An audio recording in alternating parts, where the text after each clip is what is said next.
Andriamanina faharoa ambin'ny folo. Salama tompoko.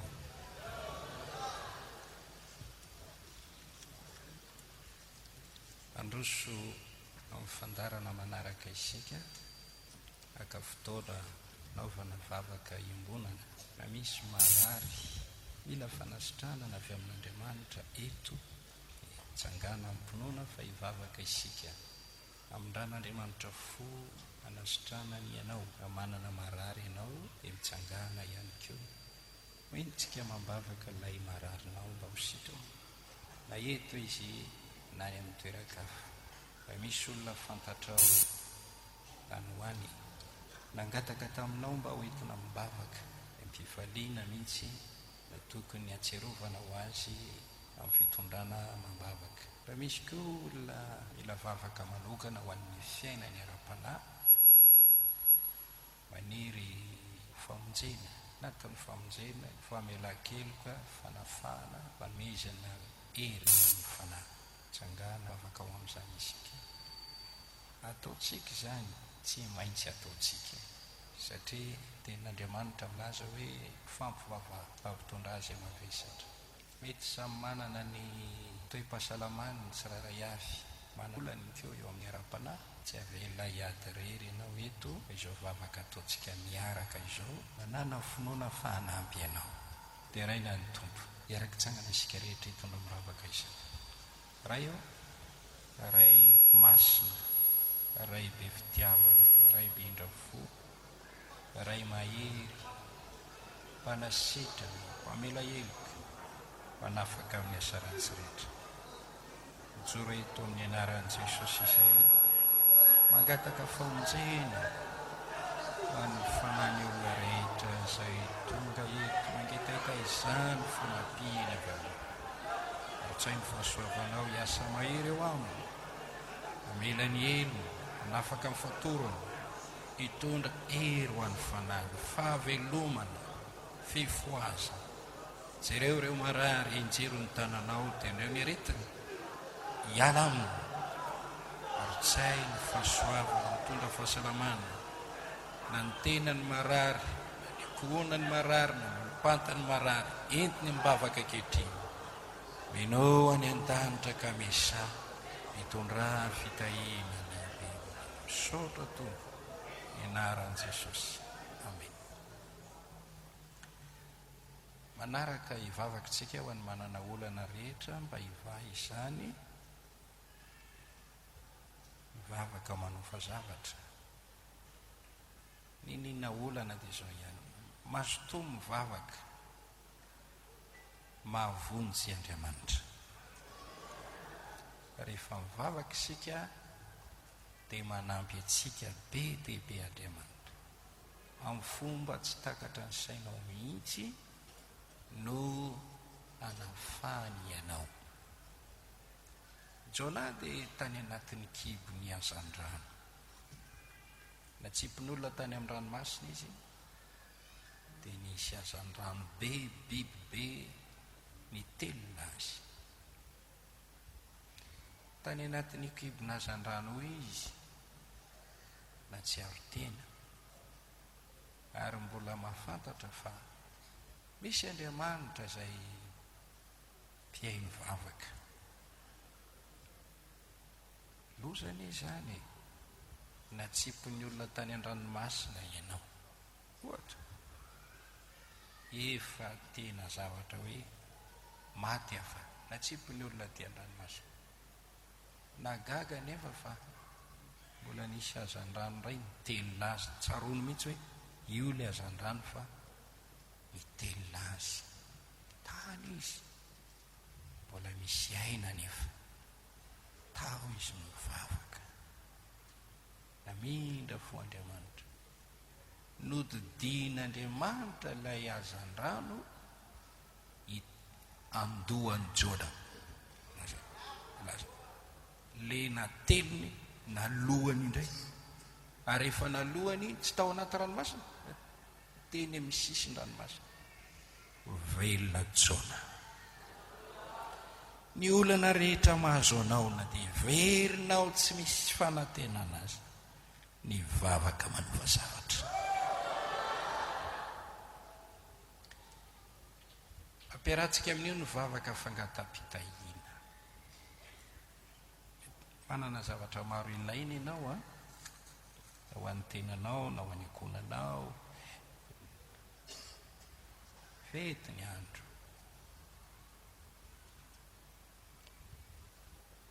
Matsiaro mangasiasy ireo ao anatin'ny tsifisiny.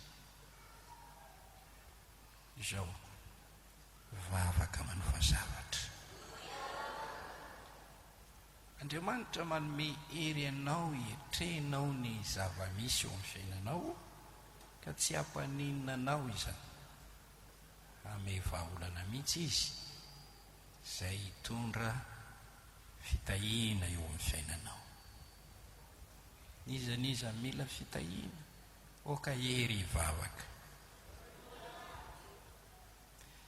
Andriamanitra izay tsy niaro ny zanany latokana fa natorony hamonjy antsika, moa tsy omeny antsika miaraka amin'izany maimaimbona kova ny zavatra rehetra. Mitoetra izany teny izany. Andriamanitra ilay mpahary dia antsoina hoe ray izay any an-danitra. Tena ray tokoa izy io, ray tanteraka. Tena tia ny zanany, mahalala ny masoa ny zanany, manakarepasoavana omena ny zanany. Ny finoana sy ny fatokiana no ilainy. Noho izany ivavakantsika ivan'ny olana sy hitahiany tompo anao amin'izao faran'ny taona izao. Andriamanitra raina izy any an-danitra, ray tanteraka, mahery, manana tanana mavonjy, sofina mandry, mahay manao mihoatra no izay verina sy angatana. Manantonao ny finoana amin'ny anaran'i Jesosy. Vao ny olana misy eo amin'ny olonao, nizaniza ao anatin'ny olana fasiaranana. Jereo izy ka tsinjovy amin'ny rafo. Vao ny olany, tondra azy ho amin'ny fiainana mandresy ny olana. Ary jereo ny fabangana amin'ny fiainany olona, ny zavatra ilainy eo amin'ny fiainany, mba hafeno ny fifaliana amin'ny fiainany. Amin'ny rafo tompo didio ny fitahianao hirotsaka amin'ny olonao. Ilay tahianao dia voatamin'ny fitahiana mandrakizay. Inaran'i Jesosy. Amen. Izay dinintsika ny mivavaka ho an'ny firenentsika, apetraka amin'Andriamanitra ny fiainam-pirenena, ho isiny ny fiadanana sy ny filaminana. Vavaka isika. Makasitraka anao izay tompo. Tsy mitsahatra mitondra mambavaka ity firenena misy anay ity. Akinona aminao ny fiainam-pirenenay.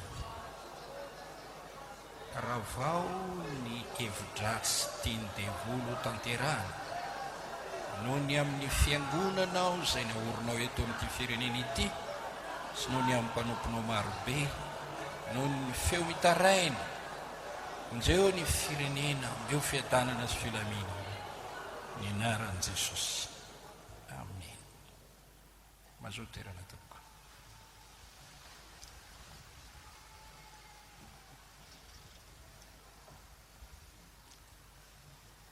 Tiako ny milaza eto amin'ny alahady heriny androany, alahady farany amin'ity taona ity, dia isy fandarana manokana eto.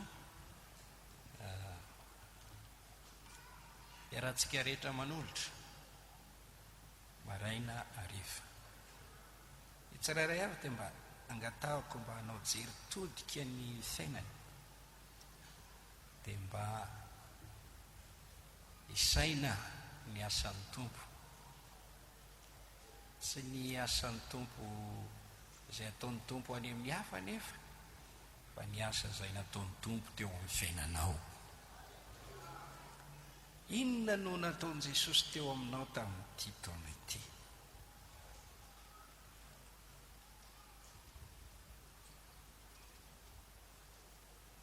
dinio sy eritrereto tsara dia mba nisoraty fa tsy nanoratra ianao hatramin'izay.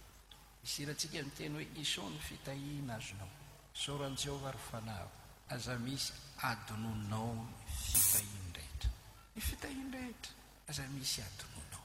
Soran'i Jehovah ry fanahiko, mba amin'izay rehetra atao anatiko. Isorany anarany masina, aza misy adononao ny fitahiana rehetra. Inona no tiako atongavana? Misy fotoana omena sehatra ianao ijoro vavolombelona. Hoe tantara izay nataon'Andriamanitra. Tsy hoe omenanao ny atsasakadiny na adiny iray. Omena 10 minitra ianao, 10 minitra mba ahafahana. Raha ohatra hoe 10 minitra olona 10, 50 minitra. Raha olona 20, adiny iray 80 minitra. Ka raha mihoatra kely adiny iray sy 5 zany dia misy olona eo amin'ny 5 eo mijoro vavolombelona. Amin'ireo zavatra nataon'Andriamanitra teo amin'ny fiainanao izay tena lehibe indrindra amin'izy ireo, mba resanao amintsika eto. Izao no nataony Tompo tamiko, lehibe tamiko mihitsy io. Dia mba tantaraiko aminareo namako mpiaraka miazakazaka amiko amin'ity lalan-danitra ity, dia mba miaino izay dia mandray hery avy amin'izany zavatra izany. Misy vokatra ny fivavahana sy ny fikelezanaina, misy zavatra tsapa ny rahalahy sy ny anabavy, ve misy zavatra ohatr'izany. Dia raha tsika midera sy misaotra mandray. Alleloia. Mino fa afinaritra izany fotoana ijoronao, iresanao eo anivon'ny fiangonana sy ny vahoaka an'Andriamanitra. Ianao indray no mitory-teny amin'io fotoana io, fa izay hipetraka mba hiaino. Raha kasitranareo zany dia manaova amen.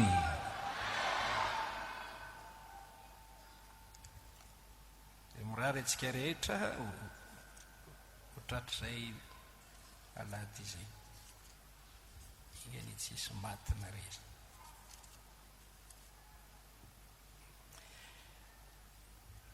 Tonga soa amin'ny fianarana ny tenin'Andriamanitra isika. Fampianarana mitohy, efa fantatrareo ihany. Lohahevitra dia izao: ny tokony ataon'ny olom-bavonjy mba hitombony amin'ny fahasoavana sy ahatonga azy ho voatahiry ao amin'i Jesosy Kristy sy ny fanjakany. Fizarana 12 ity. Fantaniana tokony apetraka dia hoe inona tokoa moa no tokony ataoko eo amin'ny maha-olom-bavonjy ahy mba hitomboko ao amin'ny fahasoavana, satria tokony hitombo amin'ny fahasoavana isika. Inona tokoa no tokony ataoko ao amin'ny maha-olom-bavonjy ahy mba hatonga ho voatahiry ao amin'i Jesosy sy ny fanjakany. Satria misy ny olom-bavonjy tsy mitombo amin'ny fahasoavana, misy ny olom-bavonjy izay nanary ny fahatsapam-pamonjena, tsy voatahiry, ny amin'ny-dalana no ny antony maro, tsy modely ireny, tsy tsara ny manahaka ireny. Raha nisy 20 ny mpianatra Jesosy, ny anankiray tonga mpamadika. Ary fantatsika ny fiafarany, idirany devoly izy dia navita fotana miaopapana, ary ny farany dia namonteny izy, dia azontsika antoka fa lasa ny mihilo izy. Ny fisian'ny Jodasy dia tsy nampihemotra ny Petera. I Petera sy ny 12 dia mbola nitohy ny fikitra tampovo ary namela fianarana tsara. Ko mety nihemotra ny namanao izay tena fantatro tokoa. Hoy ianao hoe efa tsy miaraka amintsika intsony izy, efa lasa ny amin'izay nalehany ihany. Mampalahelo tokoa zany ary mampahontsa ny fo. Kanefa safidy moa io, miankina amin'ny tsiraray io, fa ianao izay mijoro aoka hitandrina fandraolavo. Tsy ny dingana izay natomboka hoy ny iratsika, fa ny fiafarany ity mitondra lohateny izay iry izay hoe tohizo ny dianao. Omenantsika ny fampianarana. Alalantsika ny tokony atao hoe inona ny tokotao mba hitomboka ho fahasoavana tonga ho voatahiry Jesosy. Mangataka amin'Andriamanitra aho mba ho amboarin'Andriamanitra isika amin'ny alalan'ny teny rentsika, dia andray ilay taridalana dia ande arak'izany. Dia raina ny tompo. Vakitsika ny teny eo amin'ny Salamo 2:30-9. Inoko fa ny kinga saina dia efa mahatadidy n'ity teny ity tsy anjery mihitsy. Anome sainanao sy ampianatra anao izay lalakalenao aho, hitsinjo anao no masoko ka hitarika ianao. Manome fiainana izany teny fampanantenana izany. Tena tiako be mihitsy io andiny. Tena tiako. Isaia 7:7. Izao no lazain'i Jehovah mpanavotra anao dia ny ray masiny Israely. Izao Jehovah Andriamanitra ao no mampianatra anao ahita soa sady mitarika ianao amin'ny lalana tokony alehinao. Rehefa mba mivavaka ianao dia mba tondroy mihitsy eo andiny soratra masina eo teo. Tompo, ataovy amiko ity, tanterao amin'ny fiainana. Ampianaro ahy ny lalana tokony ho alehako. Ampianaro ahy ny lalana tokony alehako mba hitako soa. Miosaina aho ary tsinjovo aho tario aho. Trao tsara amin'Andriamanitra ny fiainanao. Sambatra ny isika raha tanterahany tompo amin'ny fiainantsika izany, ary ataony tokoa izany. Ary tsika manetry tena manaiky ny tolotsaina, manaiky ny fampianarany. Tena sambatra isika. Ny amin'ny hoe saina omen'Andriamanitra, saina omena ho ahy ho ny mpanao salamo no hitariana ho ahy. Ary rehefa afaka izany dia horaisinao any amin'ny voninahitra aho. Manaraka n'io lalana tolotsain'Andriamanitra io isika dia makany amin'ny voninahitra io, makany amin'ny fisandratan io, makany amin'ny fombiazana io. Dia raha ho Andriamanitra. Ao amin'ny Timoty 2:4 misy teny hoe mitory teny manoroa hevitra, adidinay ary ny mitory teny sy manoro hevitra. Dia raina ny tompo. Dia tsika mbana hira kely. Marina aloha fa efa nihira be dia be fa alao tsika hira kely. Tsangana isika anao nyity hira ity 450 sy 200. Dia raina ny tompo. Nanavotra izy, ataotsika miaraka amin'tiaka. 450 sy 200. 450. Nanavotra izy. Misy tantara iray ny amin'ny Kristy izay tonga navotra. Tiaka sika.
Mafo. Ovy amin'ny herinao rehetra.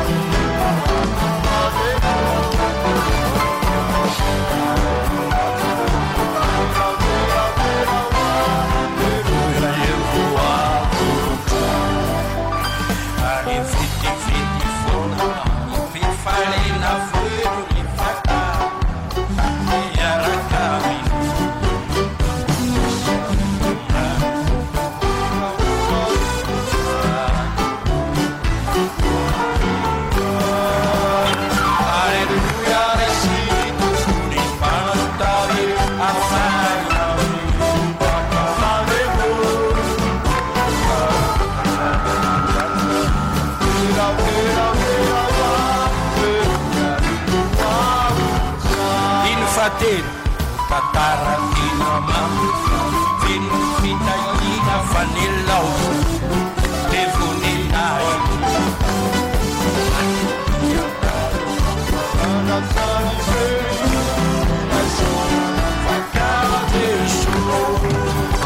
Alleluia, raisili tutuli panutami afana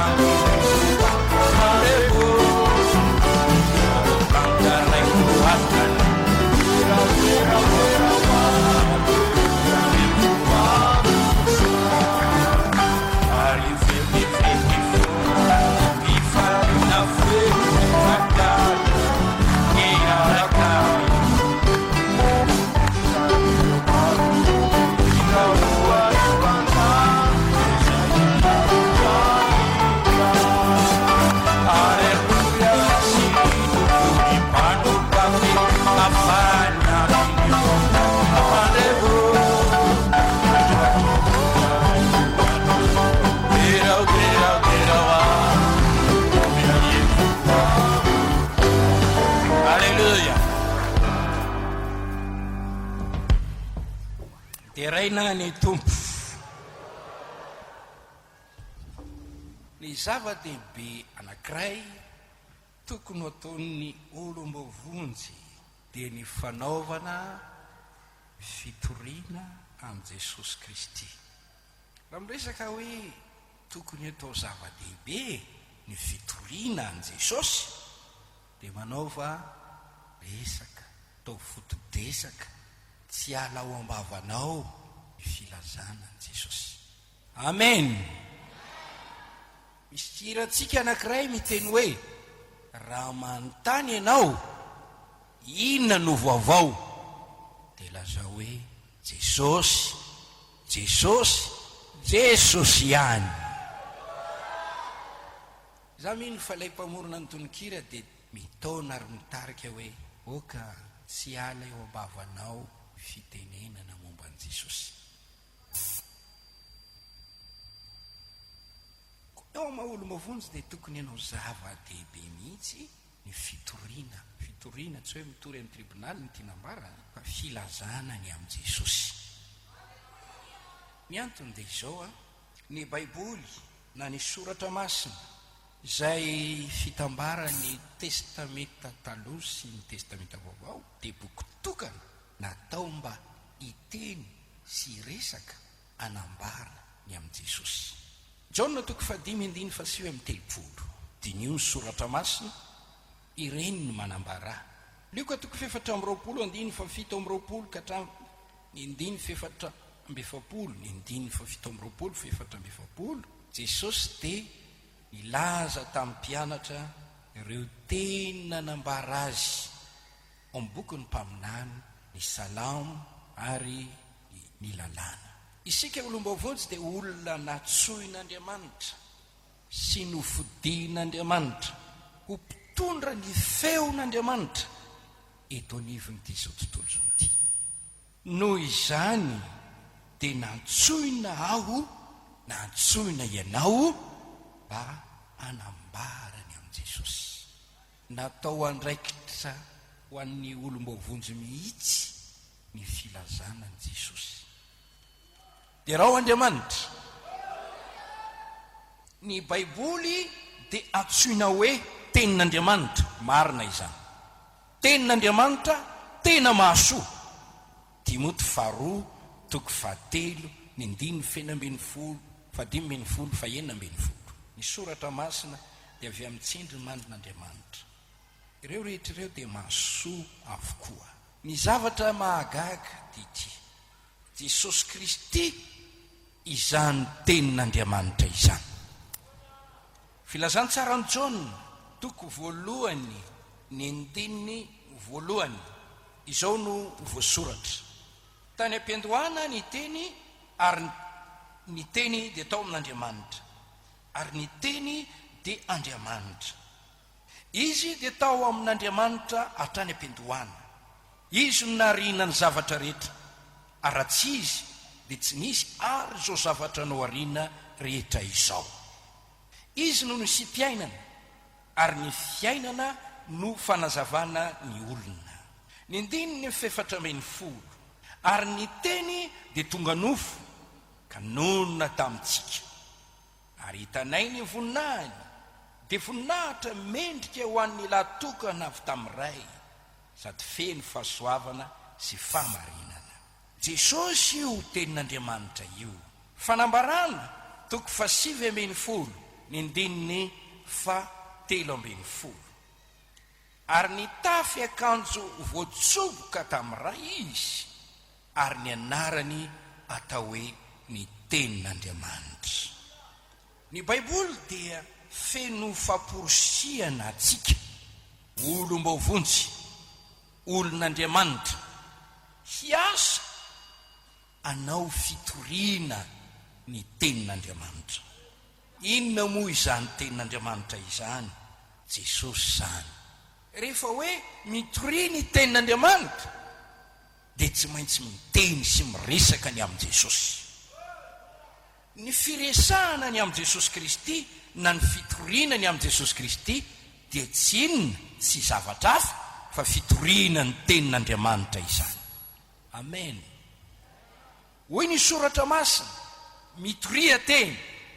Timoty 2:4 ny andininy 4. Betsaka ireo teny ao amin'ny filazantsara fantatsika miteny hoe mitoria teny ary nanao an'izany ny olo-masina.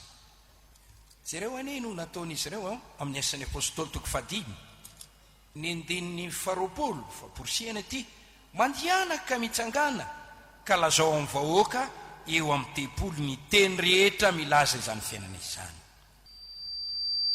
Marka toko 4:40 ny andininy 20 manambara ity andininy ity ny nataon'ireo olombavonjy, ireo mpianatry ny tompo. 20 fa izy ireo kosa dia lasaka nitory teny eny tontolo eny, nitory teny eny tontolo eny, ary ny tompo niara-ny asa taminy ka nanambara ny teny tamin'ny famantarana izay nomba azy. Amen.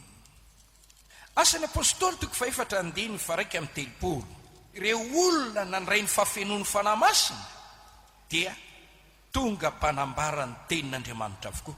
Ary rehefa nivavaka izy ireo dia niovitrovotra ny trano fiangonany dia feno ny fanahy masina izy rehetra ka nilaza ny tenin'Andriamanitra tamin'ny fahasahiana.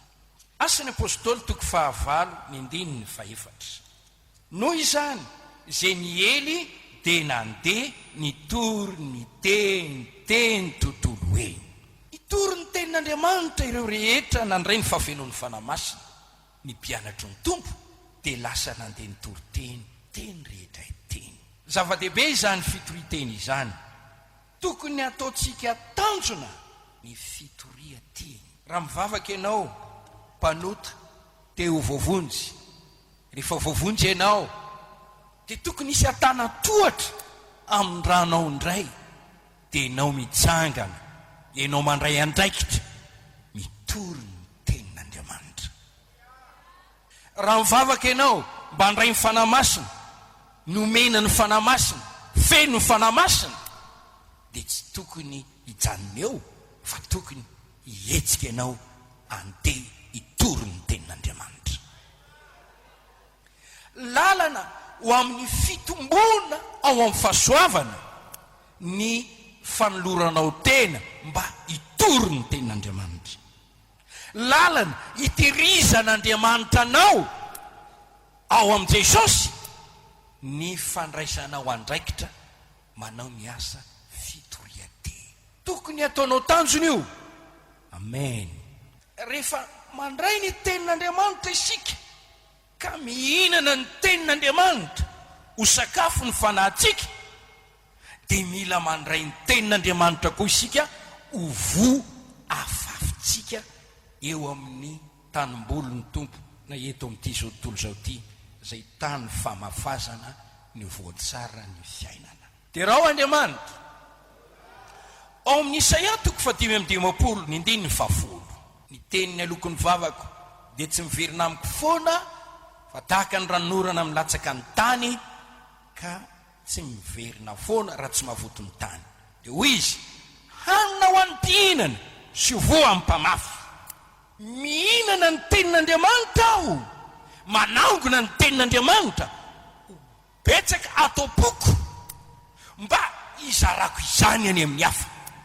Raha hoe ianao hoe hianatra ny baiboly aho, hiainy toriteny be dia be aho, anaraka tsara fampianarana aho, andray naoty aho, satria te halala ny tenin'Andriamanitra aho, dia tsy mijanona eo fotsiny fa ianao dia tokony hanolo tena izara ny tenin'Andriamanitra. Ao Marka 4:20, lay voafafy teny amin'ny tany tsara namoa 30 eny, 40 eny, 100 eny. Luka 5:12, le zay voafafy tamin'ny tany mamoa amparetana ary mitana tsara ny teny. Lay tany dia naniry lay teny, dia namoa lay teny, dia nisy vokatra lay teny. Vavolombelona fa nandray tsara ny tenin'Andriamanitra ianao ary naniry teo aminao ny tenin'Andriamanitra zay nambolena tao amin'ny tany ny fonao, dia ianao lasa tenin'Andriamanitra. Ilay na vokatra teny amin'ny tany tsara, dia ianao tonga papiely ny tenin'Andriamanitra. Ataovy izay atonga anao ho mpizara ny tenin'Andriamanitra. Raha te hitombo ianao, raha te ho voatahiry amin'ny fahasoavana ianao ao amin'ny Jesosy, miangavy ianao aho atolory ny tenanao ho mpitory ny tenin'Andriamanitra. Baiboly miteny Jesosy ny mpampianatra antsika. Baiboly miteny ireo apôstôly dia nampianatra antsika, ary ny mpanompon'Andriamanitra koa mampianatra anao ny tenin'Andriamanitra isaky ny mitory teny, isaky ny manatrika fivoriana. Omena tenin'Andriamanitra ianao, natao hitaizanao ireny, natao hamolavolanao ireny, natao ho fampahirezana anao ireny, ho sakafo ny fananao, ary tonganao koa vonona tsara amin'ny asa tsara rehetra, dia mpizara ny tenin'Andriamanitra. Raha Jesosy no mpampianatra antsika, ampo any mpianatra raha tonga tahaka ny mpampianatra azy. Raha manaiky ianao hoe Jesosy ny mpampianatra anao ary ianao mpianatry ny tompo, ny kristianina dia midika hoe mpianatra Jesosy.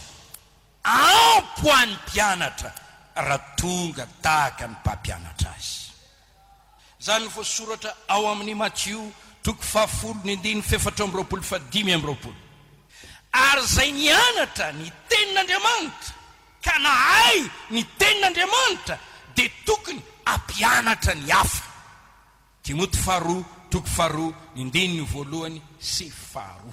Manao fahadisoana mihitsy ianao raha olom-bavonjy manaraka fivoriana nandritry ny taona maro, nefa dia milaza ianao hoe tsy mahay mitory teny aho, tsy afaka mitory ny amin'i Jesosy aho, tsy afaka mitory ny filazantsara aho. Tsy manana fanomezam-pahasoavana anao izany aho. Raha misy olona nandeha tany an-dakilasy amataonataona dia milaza hoe tsy mahay mamaky teny aho, tsy mahay mamaky teny abidi aho, tsy mahay manoratra aho. Inona moa no lazaintsika ny amin'izany mpianatra izany? Sy inona fotsiny ary nataony tany ampianarana tany? Nianatra ny tenin'Andriamanitra satria nampianarana, ka raha nianatra sy nandray dia tokony izara. Io no mahatonga amin'ny Paoly miteny ao amin'ny Hebreo 5:5. Zao no teny nananara ny mpino zay nanoratany ny andininy 2:10.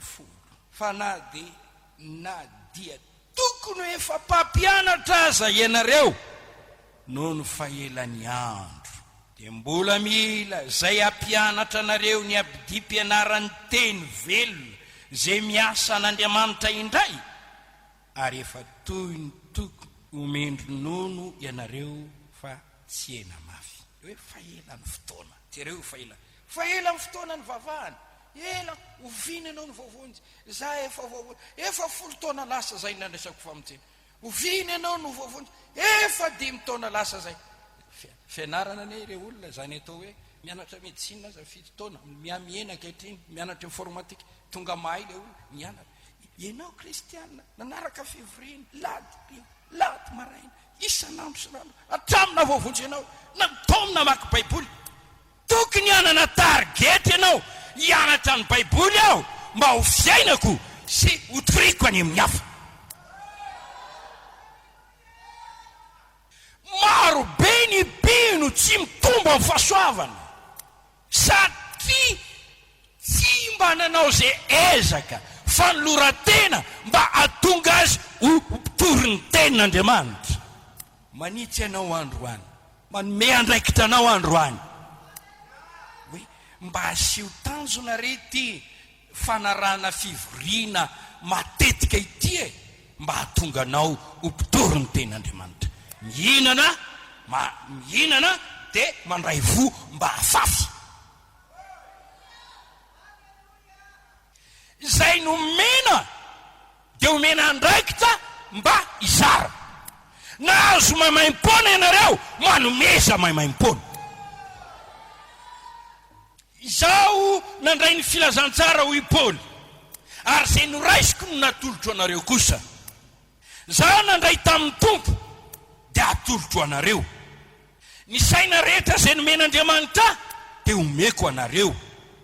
Zany no nataon'ny Paoly no natonga azy ny tompo tamin'ny fahasoavana sy voatahiry tao amin'i Jesosy nandray nanana ary aveo nizara. Raha manao an'izany dia afaka mahitatsika hoe raha manana mpino voavonjy efajato dia tokony hahanana mpitoroteny efajato. Dia raha ho Andriamanitra ny amin'izany. Paoly rehefa novonjeny tompo, rehefa voavonjy dia tonga mpitoroteny, dia tonga mpitsory vavolombelona. Ary zany hatrany hatrany lalana izay nalen'ireo olona ny tompo tao amin'ny fahasoavana ary noterisin'Andriamanitra tao amin'i Jesosy. Tokony ho rakotra mpitoroteny isam-penakaviana ary isam-penakaviana misy olom-bavonjy ray dia tokony isy olona mpitory ny tenin'Andriamanitra. Iza ilay tenin'Andriamanitra? Jesosy Kristy ny tenin'Andriamanitra. Ho mpiteny milaza ny amin'ny Jesosy. Fa marobe ny mpino no mikombom-bava tsy afaka manokatra ny vavany na dia mba hiresaka ny amin'ny Jesosy aza. Raha fatarinao ny sitrapon'Andriamanitra dia tsy mety izany. Tsy izay no tafitr'Andriamanitra. Raha ny antso olona atao mpianatra ny tompo dia izao ny teniny hoe nifidy izay ho mpianana izy hitoetra eo aminy irany hitoroteny ary nomeny fahefana androaka devoly anasitrana marary. Ary izay Jesosy izay ihany no ny asa nifidy azy sy nifidy ianao ka namonjy ato amin'ny fahasoavany satria teny isika ho mpitoroteny. Dia raha ao ny tompo. Alleluia. Ny baiboly antsoina hoe tenin'Andriamanitra. Jesosy Kristy ny tenin'Andriamanitra. Ary itsika maolom-bavonjy atsika dia tokony ho mpitory ny tenin'Andriamanitra. Zareo ao amin'ny soratra masina fa tsy misy zany mpino tsy nitoroteny zany. Nitoroteny avokoa izy rehetra. Nitory ny amin'i Jesosy izy, niresaka ny amin'i Jesosy izy.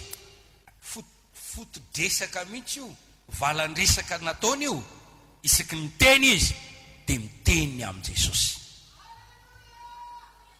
Zany ny tokony ataon'olona. Andramo ane manetretenane metseny mba manaovana zany fa hitombo ny osotr'Andriamanitra eo amin'ny fiainana. Ny mpaminany rehetra tao amin'ny testamenta taloha dia nanana ny fanahin'i Kristy tao anatiny. Ary io fanahin'i Kristy izay nitoetra tao anatiny io no nanetsika azy mba hiteny sy resaka ny amin'i Jesosy. Petera voalohany, toko voalohany, 2:12. Io dia milaza manao hoe ny fanahin'i Kristy tao amin'ny mpaminany no milaza ny amin'i Jesosy, ny fijaliany, ny fanetretenany, ny voninahitra. Jereo tsara ny fitory ny Isaia ny amin'i Jesosy amin'ny Isaia 7:15. Ny olom-bavonjy koa dia olona nomen'Andriamanitra ny fanahiny Jesosy hitoetra ao aminy. Galatianina 4:7 ny ndininy 9:12. Satria zanaka ianareo dia ny ran'Andriamanitra oampotsika ny fanahiny zanany etsotsika hoe aba ray eo. Galatianina 4:7 ny ndininy 9 fa tsy 9:12. Romanina 4:9 ny ndininy 9:12 7:12 no milaza anak'iray teo. No raisitsika ny fanahy masina. Isaoran'Andriamanitra nanomentsika ny fanahy masina. Fanahyn'Andriamanitra io, fanahyn Jesosy io, fanahny mpaminany io, io nomenanao io, fahasoavana lehibe io. Koa napetraka Andriamanitra ao amintsika izany fanahiny zany, satria olombo fidiny isika, olombo antso isika, mba hatonga atsika hiteny sy resaka ny amin'i Jesosy. Raha tsy miteny amin'i Jesosy ianao, ahoana moa ny ilazana fa manana ny fanahy masina ianao? Azohery ianareo amin'ny ilatsany fanahy masina aminareo ho vavolombeloko eto Jerosalema, Jody, Samaria, atany am-parany tany. Asan'ny apôstôly 2 ny ndininy 9. Ao amin'ny Joelina 2 7:20. Asan'ny apôstôly 2 ny ndininy 7:20. Izao no voasoratra hoe alatsako amin'ny mpanombiko, amin'ny zatovo, amin'ny zanako vavy, io fanahiko ny tonga nireny aminany. Le faminaniana ao amin'ny fanambarana 7:20 ny filazana an' Jesosy no fanahiny faminaniana. Isika no mpaminan'Andriamanitra amin'izao andro zao, mandimby ary mihetsika etseny fanahiny faminaniana, mitory ny amin'i Jesosy, fanahiny faminaniana ny filazana ny amin'i Jesosy. Ny apôstôlin' Jesosy Kristy koa dia mpitory ny amin'i Jesosy avokoa, zany hoe mpanambarany amin'i Jesosy Kristy ireo. Hitanao zany ny asan'ny apôstôly 5:10-12 nitory an'i Kristy. Asan'ny apôstôly 5:20 nitory an'i Kristy tany Samaria Filipo. 5:13 nitory an'i Kristy tany amin'ny tanàna Zovoatra ry Petera. Amin'ny 7:20 ndiny 17 ny ndiny 7:20 averiko. Asan'ny apôstôly 7:20 hitanao fa mitory ny amin'i Jesosy ireo. Aroy Paul Kortianina 2:2 Jesosy mitorinay fa tsy nitenanay. Kolosianina 1. Alleluia. Lao masina aleluia kely zany fa maro mahatseto no ainareo nitoiny. Ny ndiny 7:20 izy no torinay ka samy anarinay sy ampianarinay amin'ny fahendrena rehetra ny olona rehetra, fa samy atolotray ho tanteraka ao amin'i Jesosy Kristy ny olona rehetra. Ary ny atanteraka izany no ikelezako aina koa sy azako fantatra araka ny fiasany herin'ilay miasa mahery ato anatiko. Ao amin'ny Timoty 1:2 ndininy 5:9 iray no Andriamanitra ary ray mpanalanin'Andriamanitra sy ny olona, dia Kristy Jesosy olona sady nanolotra ny tenany ho avitra isy olona. Ny olona rehetra dia zavatra ho fitory amin'ny fotoan'androny. Mareo tsara, mba hanao izany no nanendrenay ho mpitory sy apôstôly. Milaza ny marina ao amin'ny Kristy aho fa tsy mandainga, ho mpampianatra ny jetilisa amin'ny finoana sy ny fahamarinana. Tokony ho fitory zany Jesosy zany, fotodresaka, tatarao ny amin'i Jesosy, ilazao ny tsinandre, sokafo ny vavanao, mitenena ny amin'i Jesosy. Rehefa mamaky ny testamenta vaovao isika, indrindra ilay boky anankiray atao hoe Asan'ny Apôstôly, dia mahita izao fikelezanaina sy ezaka nataon'ny apôstôly, mpanompon'Andriamanitra, midimy, olombovonjy, izay niara-dia tamin'izy ireo. Nitory an'i Jesosy Kristy, nitory ny tenin'Andriamanitra, nitory ny filazantsara. Ray ihany ireo. Rehefa mitory ny amin'i Jesosy ianao dia mitory filazantsara ianao zany. Rehefa mitory ny amin'i Jesosy ianao dia mitory ny tenin'Andriamanitra ianao zany. Zany rehetra izany dia manambara fa nanao zava-dehibe ny fanambarana ny amin'i Jesosy ireo olombovonjy sy ireo mpanompon'Andriamanitra ao amin'ny testamenta vaovao. Fianarana ho antsika izany, tena namela fianarana izy ireny. mba naratsika mdiany isika koa tokony anao toy izany. Ao amin'ny boky ny fanambarana toko 7:10 ny anjelin'Andriamanitra tsara dia nanetry tena ka nitana ny filazanan Jesosy Kristy. Toko 7:10 dia nikohaka teo amin'ny tongony aho mba hivavaka aminy, ary izy tamiko tandremo, aza manao izao, mpanompo namanao ihany aho, sady naman'ireo rahalanao izay mitana ny filazanan Jesosy. Andriamanitra hiany no ivavao, fa ny filazanan Jesosy no fanahy ny faminaniana. Anjely hitan'ny Jaune eto a, dia nalay mpanahy izay koka taminy, hoy ilay anjely tandremo aza manao izao, mpanompo namanao ihany aho, mpanompo namanao aho, naman'ireo rahalanao aho, ireo rahalanao izay mitana ny filazanan Jesosy. Tokony anao fotodresaka mihitsy ianao, ary tsy ho afaka ao ambavanao mihitsy ny amin' Jesosy. Raha miteny, mitenena ho an' Jesosy. Raha mihira, mihira ho an' Jesosy. Amin'ny ataonao dia oka aseonao foana Jesosy. Inona moa no tiany ty teny ty ambara Kolosianina toko 4:17. Ary na inona ataonareo, na miteny na miasa, dia ataovy amin'ny anaran'i Jesosy tompo izany rehetra izany, ka misoran'Andriamanitra sady ray amin'ny alalany. Averiko miara-mamaky tsika rehetra. Ary na inona ataonareo, na miteny na miasa, dia ataovy amin'ny anaran'i Jesosy tompo izany rehetra izany. Amikanjo aza ve na mipasoko aza, raha mihinana, raha misotro. Misy andiny soratra masina miteny hoe Kristy no zavatra rehetra. Ianao a dia tokony hiteniny amin' Jesosy. Izay zavatra tiany tenin'Andriamanitra ambara, ary mampiasa ny anaran'i Jesosy. Na mihira ianao, na manao tantara ianao, tenenany amin' Jesosy. Zany ve ry pastera dia tsy ho hafahafa itonivon'ity fiarahamonina ity, ka dia nisaka ny teny dia hoe amin'ny anaran'i Jesosy ry havako, amin'ny anaran'i Jesosy ny tenenako aminao, iresaka aminamako amin'ny anaran'i Jesosy.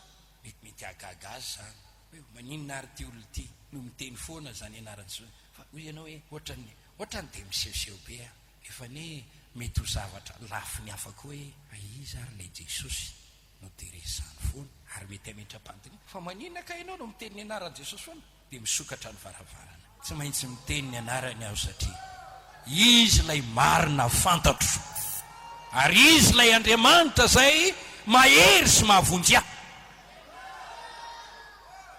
Dia voly dia miteny hoe aza miteny an'izany fa ohatra misehoseho foana, misehoseho. Ianao ane tena olona hafa e. Raha misy olona amin'i Kristy olom-baovao izy, lasa ny zavatra taloha, ndreo tonga vaovao ireo. Ary amin'ny maha olom-bavonjy ianao dia tokony ho fantatra amin'ny fomba fiteninao sy voambolana ampiasainao rehefa miteny. Iza moa tsy ho taitra ve ny olona, inona vaovao raha koto a, azafady raha misy rakoto dia mamaly ianao hoe tsisy vaovao randria, Jesosy ihany. Azafady raha misy randria eto, randria tsy pino, fa rakoto pino, dia taitra rakoto hoe vaovao Jesosy fifidianana zao ny vaovao. Fa na izany azy ho ataony fanamasina ho fitaovana izay anamarinana fa ianao a dia olona hafa. Tantarao ny mpamonjy mijorovonany mitenenany amin' Jesosy, torio izy ambarao hoe Jesosy mamonjy, ilazao ny tsinandre okoreny rehetra Jesosy. Tiako ny milaza aminao ry namana voavonjy, ny fitoriana an' Jesosy, ny filazanany amin' Jesosy dia zavatra anankiray alany devoly. Sy tiany devoly io, ary mety hitondra fanisona sy fanenjehana eny hatramin'ny fahafatesana mihitsy aza ny filazanany amin' Jesosy. Hitantsika izany ao amin'ny asan'ny apôstôly toko 10. Fitiniko le izy 9:20. ka nanao hoe efa noraranay mafy dia mafy ianareo tsy ampianatra amin'izany anarana izany ka antsoindro efa nofianonareo ny fotom-pampianaranareo Jerosalema ka tianareo akinina aminay ny ran'izany lehilahy izany. Hitanao tsy tiany devoly mihitsy io zavatra miresaka ny amin'i Jesosy io ary ataony mihitsy zay atonga mipino tsy teniny amin'i Jesosy tsy samy resaka na miaraka amin'ny namany amin'ny fiarakodia mandritry ny adiny 3 azy manade mandeha any fivoriam-pianakaviana aza miresaka ny amin'i Jesosy na de makany aza miresaka ny amin'i Jesosy. Efa noraranay mafy ianareo tsy ampianatra amin'izany anarana izany. Ny apôstôly tsy nanaiky ary ry amin'ny andininy 7 dia nanaiky azy izy ireo ary rehefa niantso ny apôstôly izy ireo dia nikapoka azy sady nandidy azy tsy teny amin'ny anaran'i Jesosy dia hoe tandremo ianareo miteniteny an'izany anarana izany. Hitanao fa miasa ny fanahy antikristy eto tany ireo fanahy mandany Jesosy. Raha ohatra ianao zao mandeha any amin'ny tany silamo ka miteniteny eny amin'ny Jesosy io dia mahita raharaha ianao tsy ilaina tenitenenina ty zany move anginitsika misaotra an'Andriamanitra fa tsy any amin'ny tany silamo tsika eto Madagasikara. Eto amin'ny tany Madagasikara isika misy varavarana mvo lehibe malalaka ny fitoriana ny tenin'Andriamanitra malalaka ny fanambarana ny amin'i Jesosy fijoroana tokony ararotsika izany fotoana izany zany tompontsoa izany.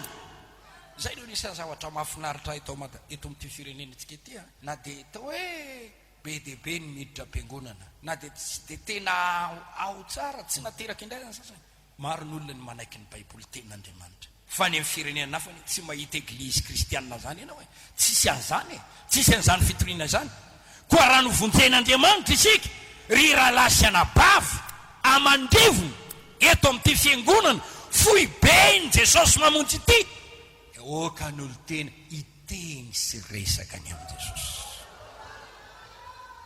Amen.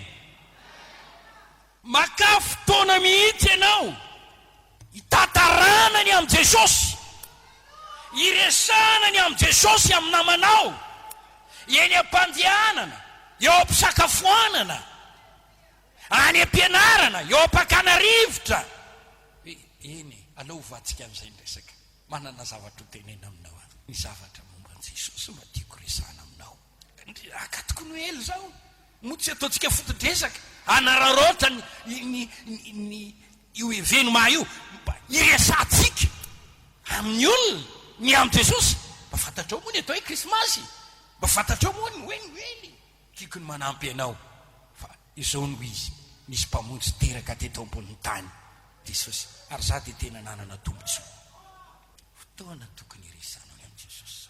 Sakanany devoly isika tsy hanao an'io kanefa aza manaiky mety hitondra fanenjena mafy io araka ny boky ny fanambarana toko 9:7 ary efa novoan'ny tomboka se 5 dia hitako teo ambanin'ny alitara ny fanandreo voavono no ny tenin'Andriamanitra sy ny fanambarana zay nozonony novonona no ny fanambarana ny tenin'Andriamanitra. Mbola tsy misy mamono isika raha lasy anaba mbola tsy misy mamono isika hoy amin'ny teny aminao mbola tsy misy mamono isika ao amin'ny fanambarana toko 2:17 dia tezitra tamin'ilay vehivavy ny dragona ka lasa nandeha hiady tamin'ny zanany sisa zay mitandrina ny didin'Andriamanitra sy mitana ny filazanan'i Jesosy Kristy. Tanao fa ny devoly dia tena manangana ady mihitsy amin'ireo zay miteny sy miresaka ny amin'i Jesosy. Fanambarana toko 2:4 ary nahita sedra fiandrianana maro aho ary nisy nipetraka teo amboniny ary nomena fahefana tsara ireo ary hitako koa ny fanahiny zay notapahany-doha no ny filazanan'i Jesosy Kristy sy ny tenin'Andriamanitra tapahana ny lohan'ny namantsika sasany no ny fanambarana an'i Jesosy sy ny tenin'Andriamanitra. Mbola misy zany any amin'ny firenena hafa raha vo irana misy misionera dia hovonona tapahana ny lohany tsy te hiainy amin'i Jesosy mihitsy ary tsy te hahita olona mitoriny amin'i Jesosy mihitsy ny devoly tsy tiany io alany io tsy tatiny io fa na ny Kristy tsy mahazaka an'io. Tsy mora aloha no mitsangana amin'ny toriteny, mila fahasahiana sy hery lehibe izany. Zao anefa olombovonjy ianao, miara-mila an' Jesosy ianao, nantsoina hiady ny ady tsara ny finoana ianao, nantsoina ianao ho vavolombelona hiteny sy resaka ny amin' Jesosy. Ny devoly koa ane natao toeriny, miambena mahonona tena fa ny devoly fahavalinareo mandehandeha takaliona mierina mitady zay rapany. Toero izy mitondra henatra izy. Aza miteniteny amin'izany Jesosy zany. Tsy hainao anao reo raha ohatra ka miteny an'izany ianao. Hoenjenireo ianao raha ohatra ka miteniteny an'izany. Mangina volamena. Toero ny devoly. Aza manome fitoerana ho an'ny devoly. Manikehan'Andriamanitra. Toero ny devoly. Tsy tiany devoliny hiteniny amin' Jesosy aho, hitoriny amin' Jesosy, hiresaka ny amin' Jesosy, anao hira ho an'i Jesosy. Fa ny tiany ane dia hira ratsy no feno. Ty izao tontolo izao ty, ka raha velantsika izany. Ahoana moa ny androso ny fanjakan'Andriamanitra? Manana didy aho, manana didy ianao, mazotoa ny teny sy miresaka ny amin' Jesosy. Ny filazana an' Jesosy Kristy dia anampy antsika andesy ny devoly. Fanambarana toko 2:12 izy ireo naresy azy noho ny rano zanak'ondry sy ny teny filazana azy. Mitondra tombontsoa maro ny filazana an' Jesosy. Fanaova-tsoa amin'ny mpiarabelona aminao, mitsangana ambarao ny amin'izy ireo ny amin' Jesosy. Dia raha ny tombo jereo tsara ao amin'ny Koritiana voalohany, toko voalohany 1:4. Misaotra n'Andriamanitra mandrakariva ny aminareo no ny fahasoavan'Andriamanitra zay nomena anareo tamin'ny alalan'i Kristy Jesosy, dia nampananarena anareo ao aminy amin'ny zavatra rehetra, na ny teny rehetra na ny fahalalana rehetra, araka ny orena ny fanambarana ny Kristy teo aminareo. Koa tsy misy fanomezana tsy anananareo eo ampiandrasana ny fiviany Jesosy Kristy tompontsika. Raha mijoro tsara amin'ny fanambarana an' Jesosy tsika, miorina tsara amin'izany, ka manao an'izany, dia fitahiana be omen'Andriamanitra antsika.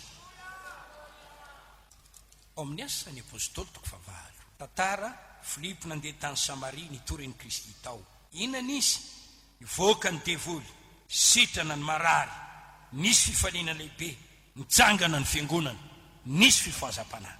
Asan'ny Apôstôly toko 9 ny 4 dia toy isantsika. Noho izany zay ny ely dia nandeha nitory ny teny tontolo eny, ary nidina tany an-tanàna any Samaria Filipo ka nitoren'i Kristy tamin'ny olona tao.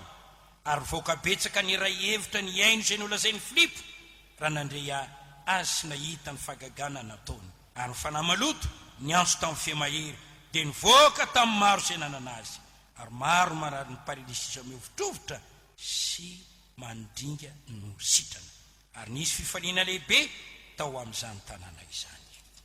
Raha te hitondra fitahiana ianao ho an'ny hafa, sahy mitorony amin' Jesosy. Verina kely aho, misy zavatra lehibe tokony ataon'ny mpino, ny miteny sy ny miresaka ny amin' Jesosy. Ho farana koa ity fampianarana ity, fizarana 12 ity. Misy olo-kendry eto ny olombavony izany, naoron'ny tompo na noforonina ho an'Andriamanitra isika mba hiresaka ny amin' Jesosy. Oka miteny ambavanao no hoe Jesosy. Ohatra, misaotra an' Jesosy e, fa no tahiny tokoa izay mianakavy. Eo le Jesosy e, matoky an' Jesosy aho e. Mba mivavaha amin' Jesosy amin'izao olanao zao e. Tsy voatery resaka lavabe ianao ka ho hita ao amin'ny teny alokon'ny vavanao frazy teneninao ny amin' Jesosy. Raha manao latsoratra ianao dia mba ataovy ao ny amin' Jesosy. Raha mamorikiry ianao dia mba ataovy ao ny amin' Jesosy. Raha manisy soratra amin'ny tablao amin'ny taninao ianao, milony dirana ao amin'ny taninao na ao amin'ny efitra, mba soraty ao ny amin' Jesosy. Raha mametaka autocollant amin'ny fiarakodianao ianao, soraty ao ny amin' Jesosy. Raha manao t-shirt misy soratra ianao, mba oka mba hitondra ny anaran'i Jesosy. Ary rehefa manao hira ianao na mihira ianao na miresaka amin'izy dia teneny foana ny amin'ny Jesosy. Tsisy olona napaka ny teninao angamby eo hoe ory madama avelao any zany, inona moa no teneny? Dia misaotra an' Jesosy ary olona. Dia iteny ve izy manao hoe era iso tsisy olonanao an'izany asaina asehonao hoe reny olona misy zany Jesosy zany, ambety tenin'ny olona izany, olona maro ny miresaka ny amin'izany. Dia rao ny tompo hoy aho oka tsy ho afaka eo ambavatsika mihitsy lay teny hoe Jesosy tompo. Naiza na roviana na inona mitanka na inona midona, Jesosy resahako, Jesosy teneniko, Jesosy tataraiko, Jesosy lazaiko, Jesosy ataoko hira. Tatarao rehefa manao tantara, aza manao tantara angano intsony izay fanao ny ambavy antitra, fa raha anao tantara an' Jesosy tantaraina. Ry olom-bavonjy olom-baovao amin'ny tompo, mandeha ho amin'ny voninahitra ny tompo isika. Okopitory an' Jesosy ianao amin'ny fasahina, ambarao amin'ny fomba rehetra. Za falibe mihitsy rehefa misy an'ireny olona manao porte-clés reny, misy soratra ny amin'ny Jesosy. Fa nafinaritra ny tany Nigeria, tsy fantatro zay mba hitako tany, na borety na tomobile na fivarotam-boky, resaka tenin'Andriamanitra Jesosy, dia vao resaka Jesosy ny tompo Jesosy. Satria zareo amin'ny fanandrana amin'ny Silamo. Fantatrao ve fa misy zavatra ray loza tsy vitanao teo amin'ny maha-olom-bavonjy ianao? Zany rehetra zany ho ity tovolahy anankiray hoe inona no ataoko ny fako fena mandrakizay, dia hoy Jesosy manao hoe tandremo ny diby. Eny tandremako sady mihina tsy diso zavatra ray loha ianao ny amin'ny tovolahy io. Fa raha mba mijery ianao Jesosy ny amin'ity resaka firesanany amin'ny Jesosy ty, ao ve ianao tanteraka ao ve io? Tanteraka ao ve io? Alleluia. Misy kristianina manao plaka zareo, manao banderole. Izao zavatra ataony zareo mandeha ny an-dalana, mpandainga be ny devoly. Masy izy mandeha tsy meno, mpandainga be ny devoly, oka hitandrana mpandainga be ny devoly. Misy indray ny sasany fa Andriamanitra milaza ny marina mandrakariva. Tadiavo ny fomba itenenana ny amin'ny Jesosy. Za dia mijoro vavolombelona, efa nindresako taminareo hoe 4 taona izay no nandresako famonjena, 3 taona no napastera.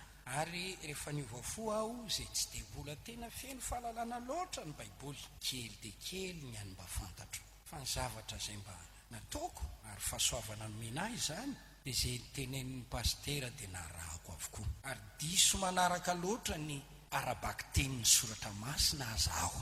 Ka raha nahitan'i Jesosy nandeha tany an'efitra ny vavaka, dia mba nandeha tany an-tany foana koa ny vavaka. Ary tany ny fanena tamin'ny mpiandrondro sy ny pakakitay, dia gaga izy ireo na eny ny vavaka ataoko, na teny ambonin'ny manga, na tany anaty lohasaha, fa misy olona mitomany sy miantso mitaraina mivavaka.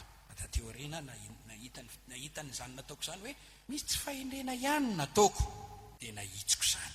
Fa ny zavatra nafinaritra iza tena nanaraka hoe io ny voasoratra. Misy milaza fa mitoetra ao aminy dia tsy maintsy mandeha toizana andianana. Tena nomboka ny toriteny aho. Dia asaiko anareo ny fomba ny anarako ny toriteny, soratako tsara. Dia ao amin'ny efitrano midy ao any manomboka miteny an'ilay izy. Lasa amin'izay mitady olona anaovako an'io. Ary tamin'ireo mpampianatra rehetra fony ambola mpianatra, mahita toriteny anankiray dia lasa makatahaka an'iny, na ny feo na ny fihetsy ataoko daholo. Dia mahita anankiray koa dia makatahaka an'iny, dia ataoko daholo ny fihetsy na ny fiteniny.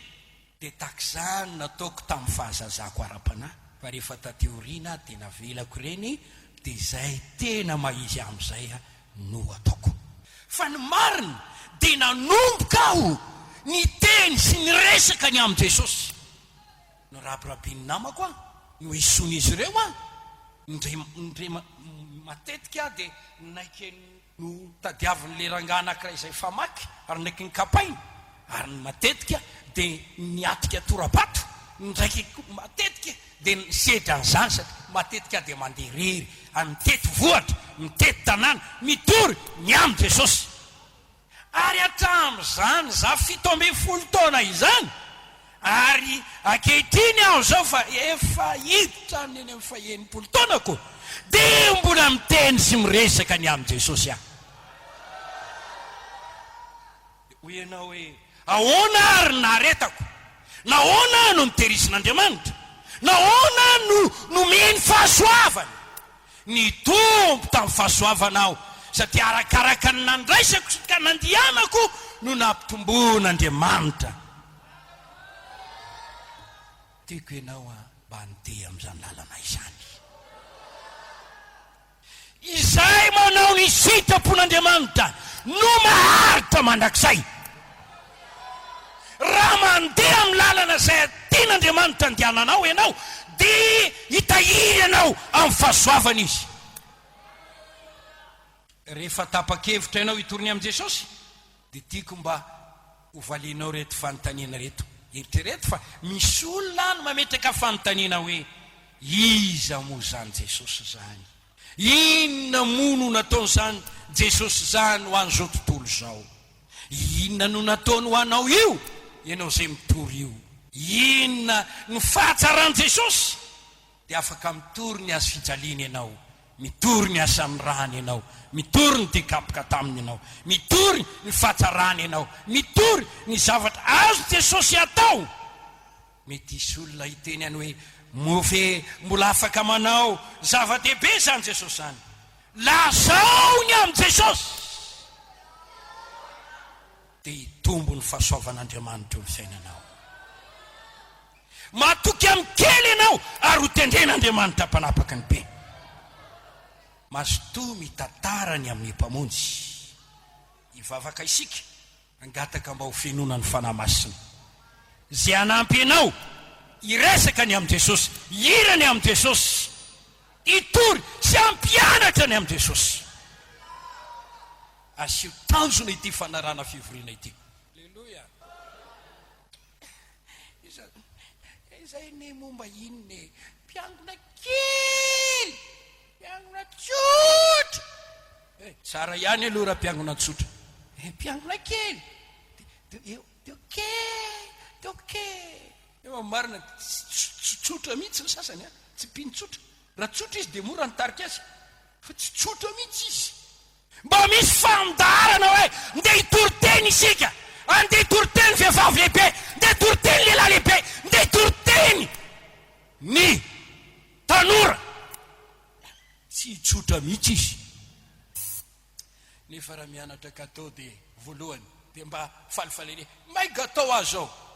Hianatra formatique voalohany may mikirakira ordinateur azy ao. Hianatra fiarakodia mahay aho tia mipermis zavatra momba zao fe. Fa hianatra hiteny hiresaka ny amin'ny Jesosy dia hitory ny amin'ny Jesosy. Allo mpiangona tsotra zao ihany mandehana anareo zay mitory-teny allo azo mandehana anareo zay allo azo mandehana anareo zay mitory allo azo. Kristiana malemy osy tsy manatanteraka ny sitrapon'Andriamanitra. Zany mahatonga ny seza fendianany devoly maso fatra eo amin'ny tany sy ny fanjakana. Fa raha manana mpitory-teny zato isika tena mazoto manao an'io azy io mikely eny amin'io ka miteny amin'ny Jesosy na ny rahalahy mpitondra taxi na mitondra taxi brosy na ny anababo varatra friperie na ny mpanao mofo samy miteny amin'ny Jesosy amin'ny olona mifanena aminy. Izy ireo lasa nitory-teny eny tontolo eny ny tompony ara-ny asa taminy nanamarina ny teny tamin'ny famantarana izay nombo izany ary mandrisy ny devoly isika noho ny filazana amin'ny Jesosy. Raha eto ny ampitrangana hoe iza daholo zany olo mavony efa mba mandeha mitory-teny venao na ho amin'ny tokantranonao azy zany ndray dia tsy mahay azy zany pastera dia hitoetra tsy mahay. Vavaka ho anareo tonga mpitory-teny daholinareo amin'izay ny atanteranareo hoe zay mino any asa taoko no ataony koa no lehibe noho izany satria izao makany amin'ny ray ary lalany terizana anao zany. Alleloia. Iritsika enina amby fitopolo tomo azy reo tatarao ny mpamonjy mba firy zao no mba maniry eo tonga ampitoroteny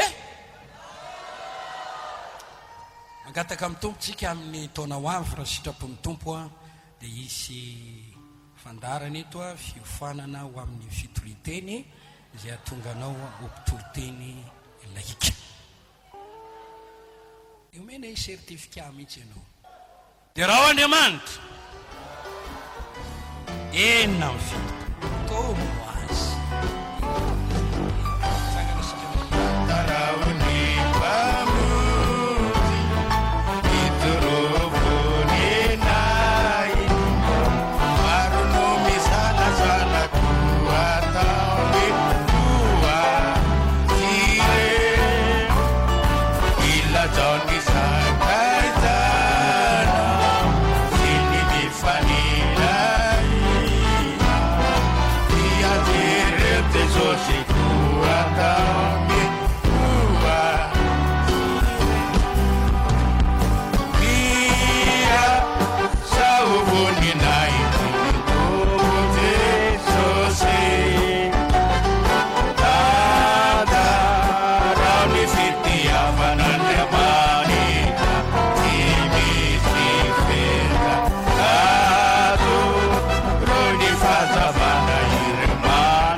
tena indray atanana ny fiainanao ny tompo dia nome fahasoavana be dehibe dia raina ny tompo dia mba manana zavatra ho tantaraina ianao rehefa miala eto tany hoe misy zavatra nataoko teny ambonin'ny tany ary Jesosy no vavolombelona izay ataonao azy misy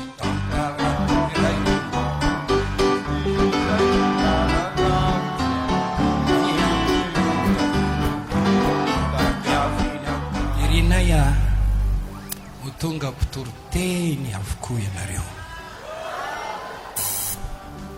raha manana mpitoroteny amanjatony isika dia ho fitahina tokoa any firenena izany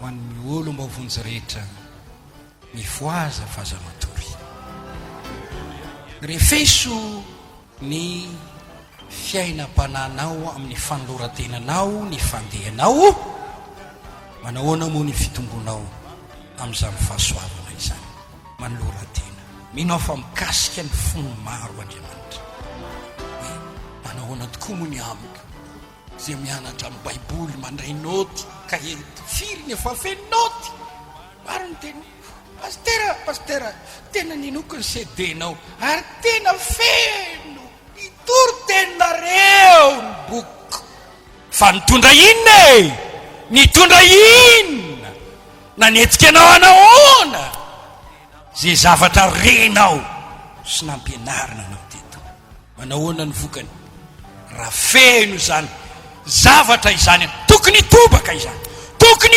izany dia ho hita eo amin'ny fomba fiainanao ny fiteninao sy ny fitondrantenanao averitsika ty iray ty tantarao ny mpamonjy sokafo ny vava ampiasao Andriamanitra ampio ato atsangano ato